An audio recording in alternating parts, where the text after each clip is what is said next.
Voici la solution des nains contre le monstre.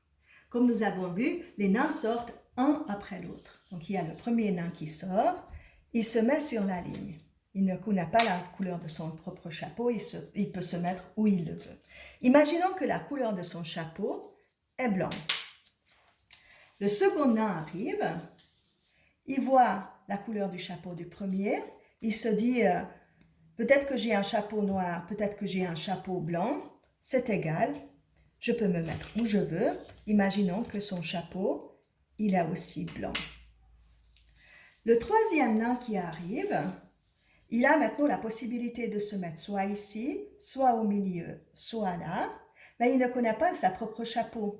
Donc, il se peut que son chapeau soit noir, il ne faut surtout pas qu'il se mette ici. Donc, lui, il se met sur le côté. Et imaginons qu'il a effectivement un chapeau noir. Maintenant, prenons le quatrième nain. Il sort, il ne connaît pas la couleur de son propre chapeau. Il se dit, là, si je me mets ici, c'est que je suis noir. Si je me mets là, je suis blanc, mais je ne connais pas la couleur de mon propre chapeau. Alors, je vais me mettre entre les deux. C'est la seule façon d'être sûr que même si le nain a un chapeau blanc, il sera avec les blancs.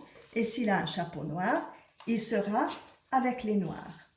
Finalement, quand il y a beaucoup de nains qui sont déjà sortis,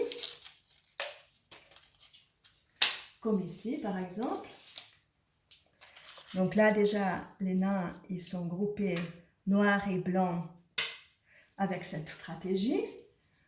Si par hasard il y a un nain noir qui arrive, il sait qu'il doit se mettre toujours au milieu.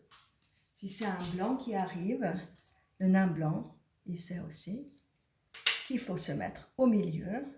Et là, le crocodile ne pourra pas les croquer.